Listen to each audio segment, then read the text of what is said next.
Frontline Updates, where we delve deep into military strategies and updates from conflict zones. Today, we're discussing the progress of the ongoing special military operation as of today. I'm your host, Sharefa Mohammed MGT. I'm Colonel A.C. Oguntoye, an infantry officer. Russian forces continue six-axis offensive operations. The North Group captured Volokhovka in Kharkiv region, the first settlement claimed since May 16th.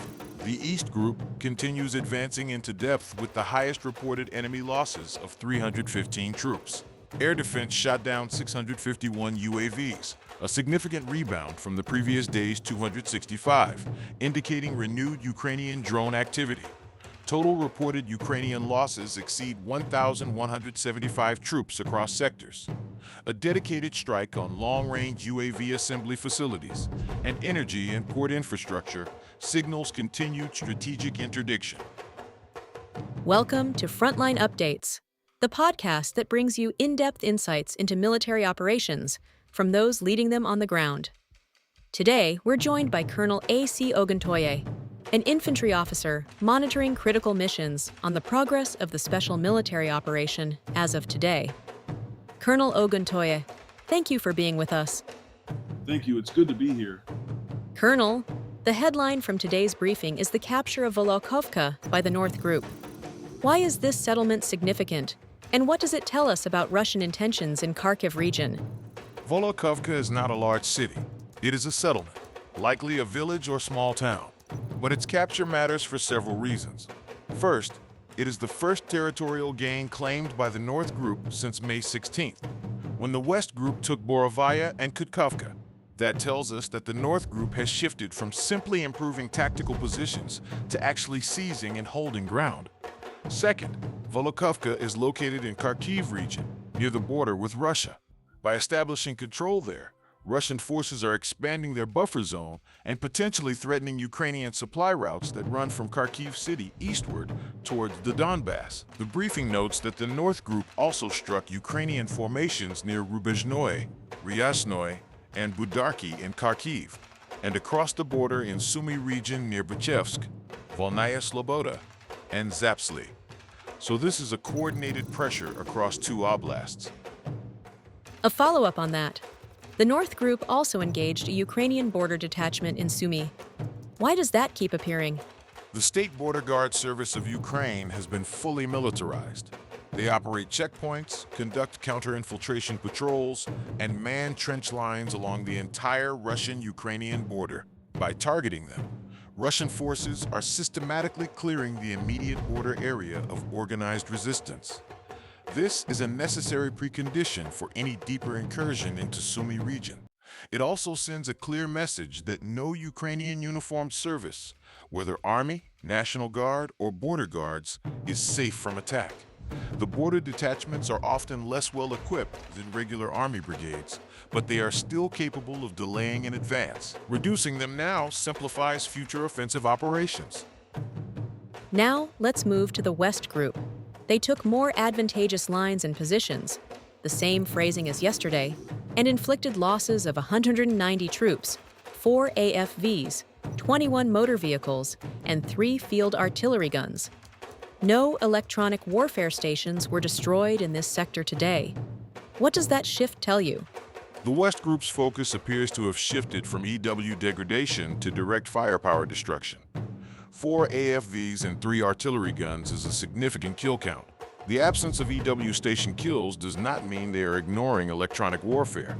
It may mean that Ukrainian EW assets in this sector have already been destroyed or withdrawn beyond range. The West Group hit 2 mechanized brigades, 1 assault brigade, and 1 territorial defense brigade near Sidorovo and Krasny Liman in Donetsk, and several locations in Kharkiv, including Shikovka, Volokhovka, Velikaya Shepkovka, and Nek Volodovka.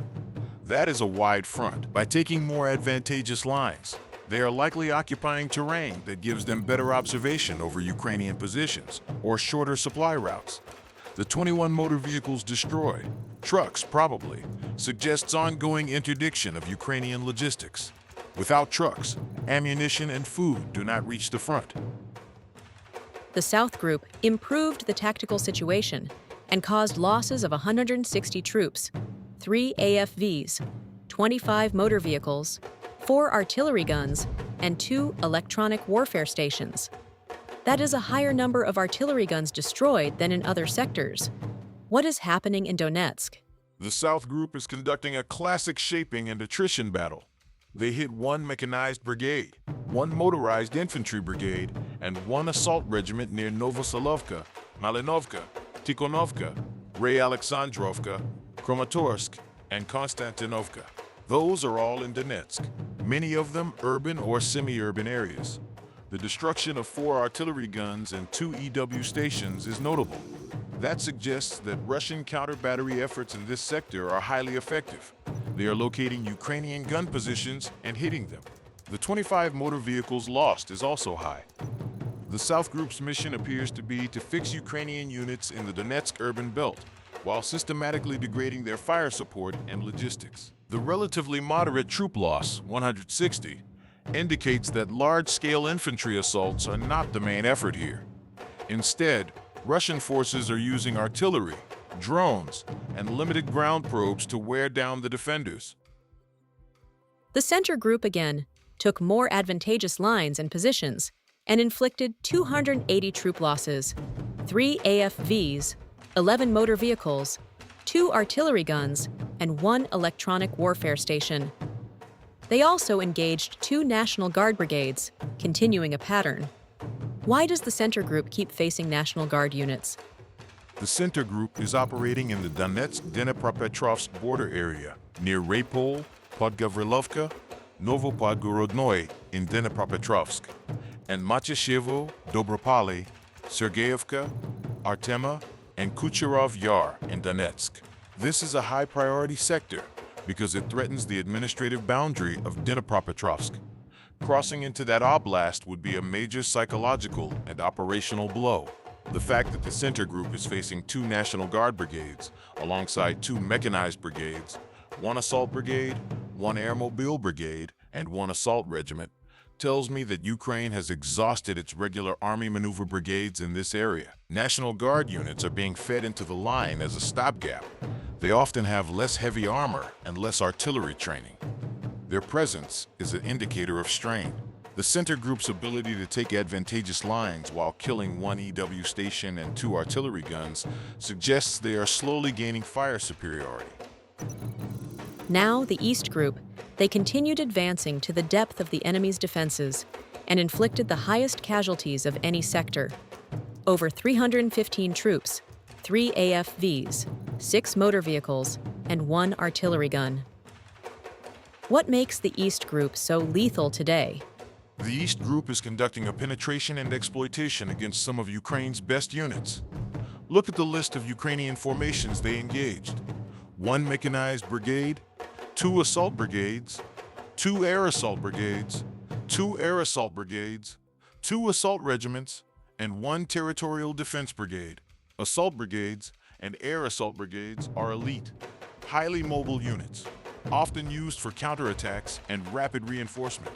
The fact that the East Group is inflicting over 315 troop losses on such units suggests that either these Ukrainian brigades have been worn down and are taking unsustainable casualties, or that they are launching counterattacks that are being defeated with heavy losses. The phrase, advancing to the depth, implies that Russian forces are not just taking forward positions, they are moving into the rear areas of Ukrainian defenses, possibly bypassing strong points. The low number of AFVs destroyed, only 3, suggests that Ukrainian armor is either being conserved. A follow-up. The East Group hit 2 assault brigades and 2 air assault brigades. What is the difference between an assault brigade and an air assault brigade? In Ukrainian service, assault brigades are typically heavy infantry or mechanized units trained for offensive operations. They are shock troops. Air assault brigades are lighter, helicopter mobile, or highly mobile by ground, and trained for rapid insertion and vertical envelopment. Both are elite. The fact that Ukraine has committed 4 such elite brigades to the East sector indicates they are trying to stabilize a critical part of the front. The East Group's ability to continue advancing into depth while inflicting such high losses on elite units is a testament to their combat power. It also suggests that Russian intelligence has identified the seams between these Ukrainian brigades and is exploiting them. Finally, the Dnieper Group. They inflicted fire damage on one mechanized brigade, one unmanned systems brigade, and one marine brigade, losses of over 40 troops, 2 AFVs, 12 motor vehicles, 1 artillery gun, and 1 electronic warfare station. This is the first time we have seen a dedicated unmanned systems brigade mentioned. Why is that significant? This is a major development. The Ukrainian military has been rapidly expanding its drone capabilities, and the creation of dedicated unmanned systems brigades, units that operate reconnaissance and strike drones at scale, is a formal recognition that drone warfare is now a primary combat arm.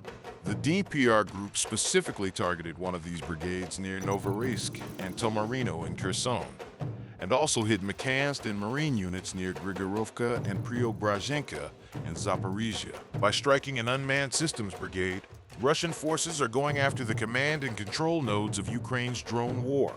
This is not just about shooting down 651 UAVs, which they did today, but about killing the operators, destroying their planning cells, and disrupting their supply chains. The loss of one electronic warfare station in this sector also contributes to degrading Ukraine's ability to protect their own drones from Russian jamming. The DP group's role remains fixing and shaping. Now we must turn to the operational tactical aviation and air defense domain. On May 19th, Russian forces struck 152 areas, including energy and port infrastructure, ammunition depots, long-range UAV assembly facilities, and temporary deployment areas. Air defense shot down 5 guided aerial bombs and 651 fixed-wing unmanned aerial vehicles.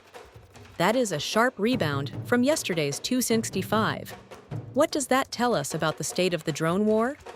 The rebound to 651 UAVs shot down is significant. Yesterday, I speculated that the drop to 265 might have been due to weather, suppression of launch sites, or Ukrainian stock constraints.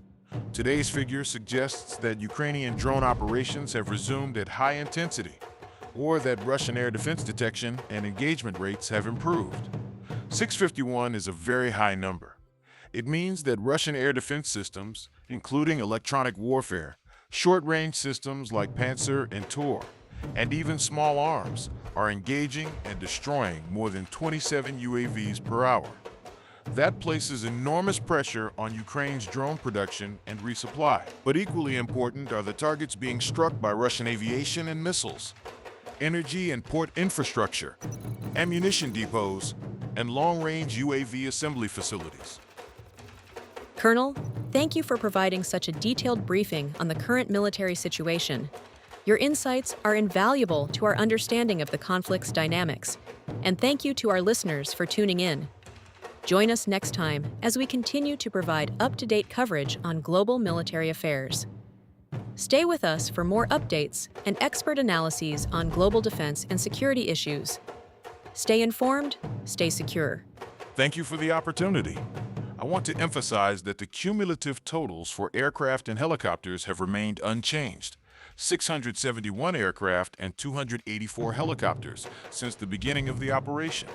That suggests that Ukrainian fixed-wing and rotary-wing aviation is either being kept well back from the front lines, or that Russian air-to-air and surface-to-air kills have stalled. It could also mean that Ukraine has so few operational aircraft that they are not risking them in contested airspace.